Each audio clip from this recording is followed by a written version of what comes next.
There is a verse in the Quran that Al-Ghazali returns to again and again. Allah says in Surah Al-Qasas, that is the abode of the hereafter. We have made it for those who want neither high status nor corruption on earth.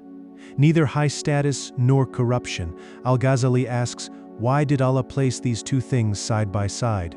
Why is seeking status mentioned in the same breath as corruption? Because Al-Ghazali understood something that most people spend their entire lives not understanding. Status is not a reward, it is a trap. To understand why Al-Ghazali wrote so powerfully about the disease of status, you have to understand who he was. In 1095, at the height of his career, Al-Ghazali underwent a dramatic spiritual transformation. He began to question the purpose of his scholarly pursuits and felt an overwhelming sense of existential anxiety. This crisis led him to abandon his prestigious post, wealth, and status.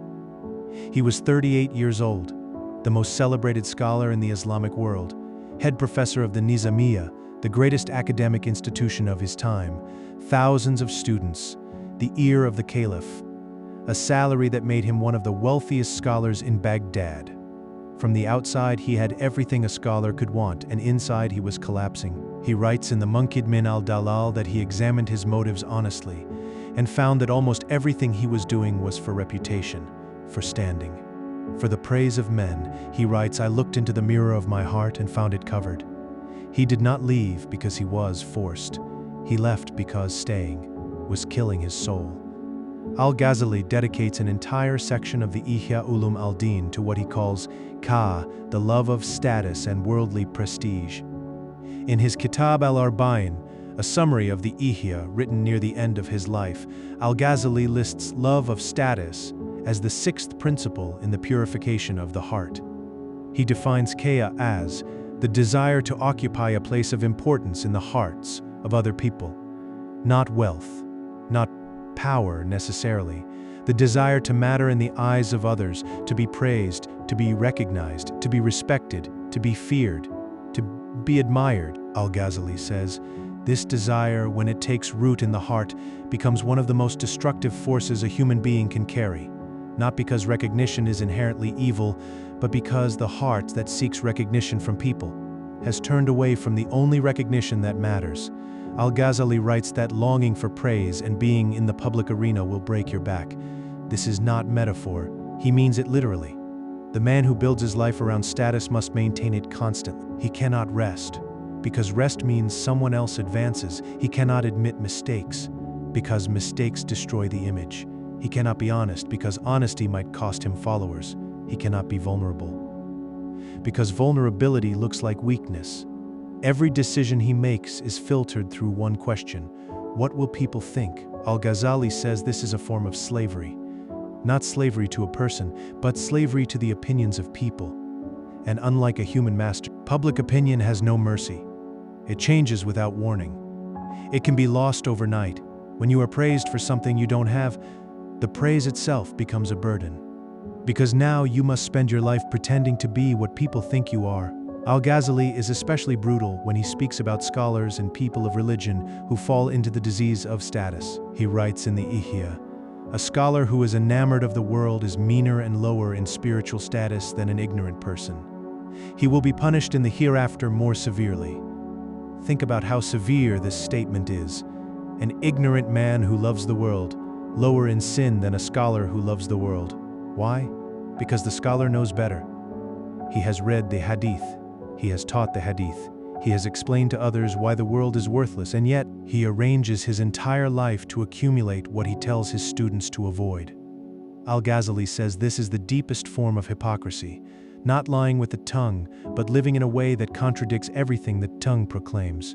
He writes, this world and the hereafter are like two wives married to the same husband. When one is pleased with him, the other is naturally displeased. You cannot love both equally. Al-Ghazali identifies a disease that always travels alongside the love of status, riya, showing off. In the Ihya, Al-Ghazali identifies ostentation as one of the inner moral diseases that spiritually destroy the soul if left untreated.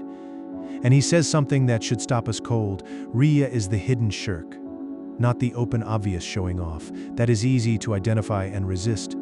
The dangerous riya is the kind that wears the clothes of sincerity, the scholar who gives a lecture and tells himself he is doing it for Allah, but adjusts his voice slightly when he knows important people are watching. The worshipper who prays and genuinely believes he is worshiping Allah, but prays a little longer when others are present. The person who does good deeds and genuinely wants reward from Allah, but also cannot help checking whether anyone noticed. Al-Ghazali says, the mix is the problem. Pure sincerity is rare. Most people's good deeds are a mixture, some for Allah, some for people. And as long as the portion for people is present, the act is compromised.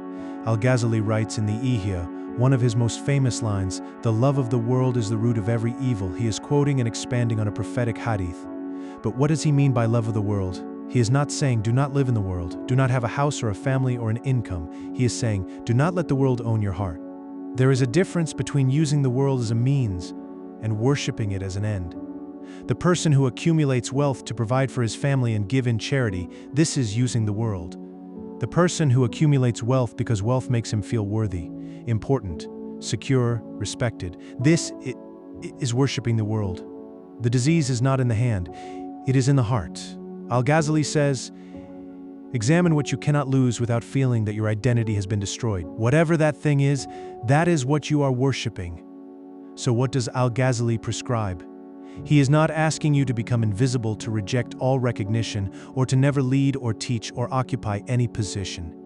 He is asking for something more difficult. He is asking you to do these things without needing them to lead. But be willing to be removed to teach. But be willing to be unknown, to serve, without keeping a record of whether people noticed. Al-Ghazali says the cure for the love of status has two dimensions. The first is knowledge, to truly understand in the depths of the heart that human praise is worthless. That the people who praise you today will forget you tomorrow, that the entire world and everyone in it will be dust, and that the only evaluation that matters is the evaluation of Allah on the Day of Judgment, he writes. If you truly believed that Allah sees you, you would not care whether anyone else does. The second dimension is practice, to deliberately choose obscurity sometimes, to do good deeds that no one knows about, to give charity anonymously, to serve without announcing it, to practice being unseen until the heart genuinely does not mind. Al-Ghazali did not just write about this, he lived it. When he left Baghdad in 1095, he did not announce a noble spiritual journey. He told people he was going on Hajj. His real destination was seclusion and purification. He disappeared. The most famous scholar of his age became no one. He swept the floors of the Umayyad Mosque in Damascus. He prayed in a corner that no one paid attention to. He lived simply. He ate simply. And when people began to recognize him, he moved on. Because he had learned something from his crisis in Baghdad, the moment the ego gets its praise, it wants more. The only way to starve the disease is to stop feeding it. Al-Ghazali's warning about status is not a call to laziness or irrelevance. He became more famous after leaving Baghdad than he ever was while in it. The Ihya was written in obscurity and shaped Islamic civilization for 9 centuries. He is not telling you that success is wrong. He is telling you to examine why you want it. Because if you want it so that people think well of you, you have given the key to your peace of mind to strangers, and strangers are not reliable keepers. Allah says in Surah Al-Qasas, the hereafter belongs to those who do not seek high status and are not corrupt on earth. Not those who never achieved status, but those who never sought it for its own sake. The man who builds his reputation before Allah finds that people's recognition follows without being chased. The man who builds his reputation before people finds that it crumbles the moment he cannot maintain the performance. If this landed somewhere in you, somewhere in this video you recognized yourself, then this channel was made for you. Subscribe. The journey has just begun.